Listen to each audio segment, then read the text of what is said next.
Yo, what is going on, everyone? My name is Nick, or the Notorious Fantasy, and in today's video, I'm bringing you guys Week 5 tight end start or sit decisions for fantasy football in 2020. In this video, we're going to talk about all of Sunday's games going all the way until Monday night, even though one of the games is being played on Tuesday night. So before we get into it, I'd like to let you guys know that if you did end up enjoying this video at any point, you're like, you know what, I had a great time watching this video, please make sure to hit that subscribe button down below, because not only is it free, I put out content every single day to help you guys win your 2020 fantasy football championship. As well as I'd like to give you guys a quick word from my friends and my sponsor over at OverlayDFS.com. OverlayDFS.com is the best way to play daily fantasy football. Why is that? It's because it is the simplest way to play. Matchup Shop was created this year before the NFL season and has debuted this year, and it is the easiest way to make money in daily fantasy sports. How does it work? You're picking player versus player with the spread. Some matchups do not have the spread. So what does this mean? You're pretty much doing Patrick Mahomes versus Derek Carr. Who scores more fantasy points? Derek Carr plus 11 fantasy points or Patrick Mahomes minus 11?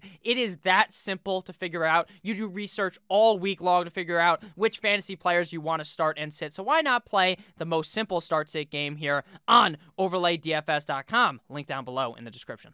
We actually caught a quick dub on Overlay DFS last night. I took Nick Foles over Tom Brady +9, and Nick Foles won because I am a lock machine. So make sure you guys follow me on Twitter as well, because that's where some of that information goes, as well as on the channel. So let's get right into it. Week 5 tight end start or sit decision. We begin with the Jacksonville Jaguars at the Houston Texans. In this game, I like both tight ends if they were good tight ends, right? If this was like fucking two great tight ends going up against each other, that would tell you to start them. But instead, we have two guys that are kind of just schlubs. Tyler Eifert, Jordan Akins. Jordan Akins deals with another guy behind him. Tyler Eifert just doesn't get enough targets, really touchdown dependent, so I'm not really comfortable starting either of these guys this week. This would be the primetime matchup if like Travis Kelce was on one side and Kittle or any solid tight end was on either side, because both of these defenses are absolutely dog shit, and I could see tight ends in this game scoring 1,000,000 points, but then here we get Eifert and we get Akins, so we get no starts for this game. Next game here, we got the Cincinnati Bengals at the Baltimore Ravens. In this game, I like Mark Andrews. He's a start on a weekly basis now. He did have a great game, then he had two shit ones, then a great one again last week, and I expect another big game going up against the Cincinnati Bengals. The Bengals don't have all that good of a defensive front. I think Mark Andrews should be able to easily expose that in this game, even with Lamar Jackson a little bit banged up going into this one, but I definitely do expect him to play. For the Bengals, I'm going to be sitting down Drew Sample. Now, it doesn't mean I think Drew Sample is going to have a shit game, but this just isn't the most ideal matchup for Drew Sample. The Baltimore Ravens defense is pretty solid, and Sample is a guy that is kind of touchdown dependent at this point for the Bengals, so I'd definitely go ahead and let him ride the pine. Next one here, we got the Buffalo Bills at the Houston Texans. This game is actually going to be Tuesday night football, played at 6 p.m. if the Titans don't get more corona. So this one is really up in the air, if I'm being completely honest with you. I am not very confident that this game gets played this week, and I wonder what is going to happen to the Titans if that is the case, if like some type of forfeit happens. Like, the Titans kind of did it to themselves. They were practicing outside of the NFL made them not practice, and they still went ahead and practice. So I don't really know how to feel about this. I'm not sure if this game plays. If it does, though, on Tuesday night, like they say it's going to, Juju Smith would be a start in this game. Juju Smith is a start every week. Corey Davis has the big Rona, so it's just going to be Janu and A.J. Brown. I think that while this is going to be more of a run-heavy affair, I still think Juju Smith is worthy of a start on a weekly basis. I'm going to be sitting down Dawson Knox one time if you're with me, because Tyler Kroft is there. It just doesn't seem like Josh Allen really likes to utilize that tight end all that much. Next game here, we got the Arizona Panthers, just kidding, the Carolina Panthers at the Atlanta Falcons. Last week, Hayden Hurst kind of didn't play all that good up against the Green Bay Packers. He did end up saving my fantasy game, though, so I do put big thanks to him on that. He hasn't been what I thought he would be so far this year, but here's a matchup he can definitely expose up against the Carolina Panthers defense. This should be a very high-scoring game, a back and forth affair between Teddy Two Gloves and Matty Ice in this game. So I think Hayden Hurst should be able to put up a big one here, especially if Julio Jones is out. I'm going to be sitting down Ian Thomas. He just has not proved this year that he is really that guy. Now, in games, he has showed bright spots. The problem is Teddy Roosevelt, Teddy Bridgewater just does not really like throwing the ball to the tight end all that much. Next game here, we got the Las Vegas Raiders at the Kansas City Chiefs. With this game, I like both Kelsey as well as Darren Waller. Kelsey is a weekly start. You drafted him early in your draft. Here up against the Las Vegas Raiders, I think he has potential to be the #1 tight end on the week. For Darren Waller, he has been pretty solid. The Raiders wide receiver core is just really all banged up, so Darren Waller is a premier option as the #1 pass catcher on that team. And up against the Chiefs, I think Darren Waller could be able to put up a big spot here going against the Chiefs. Next one here, we got the Arizona Cardinals, the actual Arizona team, going up against the New York Football Jets. Now, this is a case of a game that is going to be an absolute shit show. We got Kyler Murray versus Joe Flacco. Cool Joe versus Kyler Murray. Now, in this one, the tight ends are just not very good. Dan Arnold, the Arnoldinator, Dan Arnold. Cardinals tight end, a.k.a. Arnold Schwarzenegger, is not very... I know my Arnie voice is not that good, but Dan Arnold really not that notable of a tight end, so he's a sit. Chris Herndon is a guy that has shown so much promise over the year. This guy could potentially be... He was looked at as oh my God, this guy's X tight end. This guy's X tight end. They're talking about, and X tight end means fucking great tight end. This guy and that guy. He looks like this. All of camp, they're getting on their knees and sucking Chris Herndon off.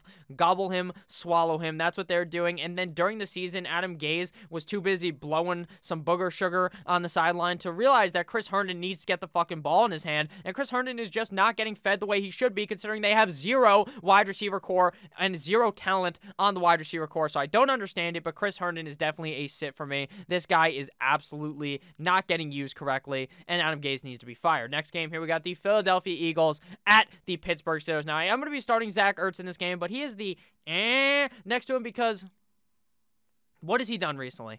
Zach Ertz is literally one of the only options to throw the fucking ball to in the Philadelphia Eagles offense, and he still manages to play bad. Is that Wentz's fault? Is it Ertz's fault? It's probably the yin and yang, where it's both of them merging together to fuck you right in the ass. So would I start Zach Ertz? Yes. Do I feel confident about it?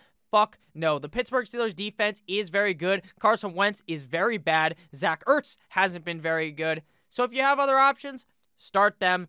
Otherwise, you're probably stuck wheeling Ertz out there. For the Steelers, Eric Ebron, definitely just kind of a guy who doesn't do anything unless there's injuries to the offense. We saw when Deontay Johnson ended up getting hurt, Eric Ebron really lighted it up in the fantasy point category. But when Deontay Johnson is on the field, the other wide receivers are on the field, Eric Ebron just doesn't really show too much promise, especially in the red zone is really his only opportunity to get a point scored. So I don't know too much. I mean, I do know too much. Maybe I know a little too much because I just feel like Eric Ebron is not going to find his way into the end zone this week. Next game here, we got the Los Angeles Rams at the Washington Football Team. Now, Tyler Higbee has been not amazing recently, but here he's going up against the Washington Football Team. A couple weeks ago, we scored 2 or 3 touchdowns against one team, and this could potentially be that game again up against the Washington Football Team defense.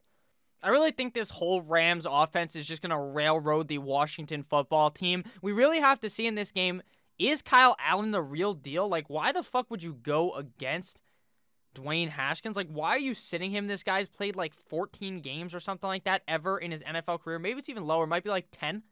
And you're sitting him for Kyle Allen? I just don't understand.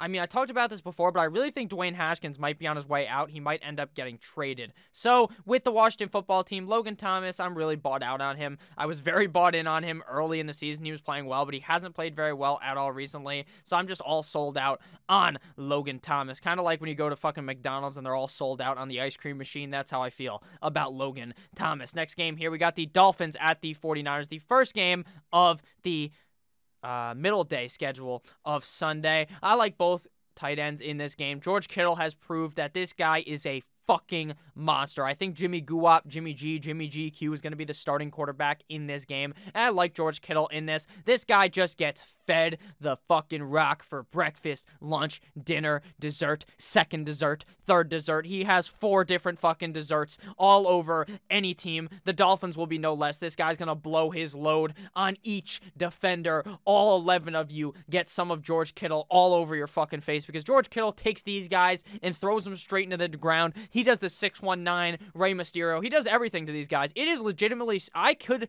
not imagine trying to tackle George Kittle. This guy does not go down. You throw the ball to him. Doesn't matter who's throwing it to him. Mullins, Beathard, Jimmy Guap. He catches it, And it takes like 4 motherfuckers just to tackle George Kittle because he simply is built different and does not go down. So George Kittle should be able to have a quite the amazing game here up against the Niners. And then Mike Licky Amagasicki up against the 49ers. This is a matchup of 2 of the more freak athlete tight ends in the NFL. I think Gesicki has been pretty solid as the year has begun. Once Tua comes in, no clue how Gesicki is going to be. But right now with Ryan Fitzpatrick, I feel like it would be almost hard to bench him, considering how well he looks in the red zone, considering how many times Ryan Fitzpatrick looks for him in the end zone. Next game here, we got the New York Football Giants at the Dallas Cowboys. Now, this game is a case of perfect game for Evan Ingram. He's playing against a defense that could not stop anything. The defense legitimately looks like there is no one out there. It looks like there's just wide open spots. Like 1/4 of the fucking field is just wide open. Evan Ingram has fucked you. That's 4 times because there's been 4 games so far this NFL season. Game 5, he is going to play good against the Cowboys. Do I believe it? Yes. Will it happen? Probably not because Evan Ingram has been so bad. This offensive line is bad. Daniel Jones has looked bad. But if there was ever a spot for Evan Ingram to whip his cock out and slap your opponent straight in the face and then do a bat flip and fucking walk away and walk around the bases and hit a fucking home run, it would be against the Dallas Cowboys. So I believe it. I'm bought in on Ingram this week. For the Cowboys, Dalton Schultz, or Schutz, however you say his name. I think it's Schultz, but I probably spelled it wrong. Whatever his name is, this guy's a fucking beast for the Cowboys. They are going to throw the ball a whole bunch because that defense is shit, and the Giants may be able to kind of sneak up on them where they have to pass. Dak Prescott's feet in the rock. You get a touchdown. You get a touchdown. You all get a touchdown. He's like Oprah fucking Winfrey on the field, dealing and diming the goddamn ball all over the field, and I think Dalton Schultz is going to have a big game here up against the New York Football Giants. Next game here. This game is going to be moved to Monday Night Football. The Broncos at the New England Patriots. Now, this is going to be a shit game.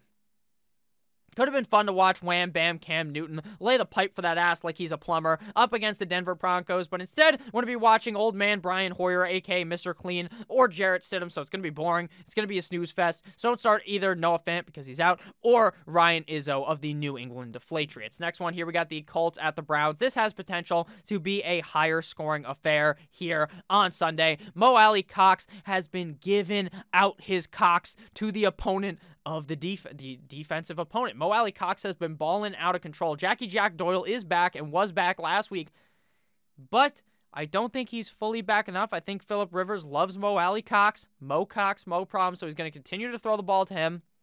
So I think this might just be another game for Cox to give the Browns his cock. Hopefully, because this guy is getting targeted early, often, in the middle, hey diddle diddle, all over the field. Phillip Rivers loves that tight end. Again, I use this joke all the time, but that's why the motherfucker has 12 kids. And now the other tight end in this game is Austin Hooper of the Cleveland Browns. Now, Austin Hooper last year was literally hitting defenses with the 1-2 Mayweather because he was in the Dirk Cutter system in Atlanta, where Dirk Cutter just sits in a dark room and blows his load to a tight end every week. Instead, now he's in the Browns with Kevin Stefanski, who blows his load to the running back position. So Austin Hooper has not been all that involved, and unless he scores a touchdown, he's going to be useless, and I'm not going to go ahead and buy in on that. Next game here, we got the Sunday night special between the Minnesota Vikings at the Seattle Seahawks. Now, this is going to be the match of, is Kirk Cousins good in primetime now? He has never been, but he played good in a playoff game last year, and I guess that's primetime. So did Kirk Cousins hit the prime time with some hocus pocus, some spell or something so that he's good? Or will he be the same old Kirk Cousins? Either way, that has nothing to do with this game because third leg Greg Olsen, in my opinion, is touchdown dependent, so I don't want to start him. The Vikings tight end system is just 2 guys fucking each other over. Parasite. Confusing. Those are a bunch of words that I would describe the Vikings with because their tight ends are confusing. 1 week it'll be Rudolph, 1 week it'll be Smith, 1 week it'll be neither of them. No weeks will it be both of them. So go ahead and just kick both of them straight off your fucking team because unless you're in a dynasty league, there's no way you should have Irv Smith on your redraft roster. Final game here, the Monday night special between the Los Angeles Chargers at the New Orleans Saints. Herbert the Pervert versus Drew Brees. I like Hunter Henry in this one. Hunter Henry has played well against bad defenses. The Saints defense is atrocious at covering the tight end. If you guys remember a couple of weeks ago, Darren Waller let his nuts hang against them, and that could be the case here for Chargers tight end Hunter Henry. And it seems like Jared Cook is going to be missing this game, so Adam Troutman, I'm more of a Bass man myself. That's a funny one. I would sit Adam Troutman, though, if I'm being honest with you. A lot of people are kind of bought in on him last week. I was sort of as well. Really disappointed, so I'm not starting Troutman this week up against the Chargers defense. So thank you guys all for watching this video. If you ended up enjoying, please make sure to hit that subscribe button down below. Not only is it free, I put out that content every single day. So have a great rest of your guys' day, and I'll see you motherfuckers later with another banger of a video. Good boy!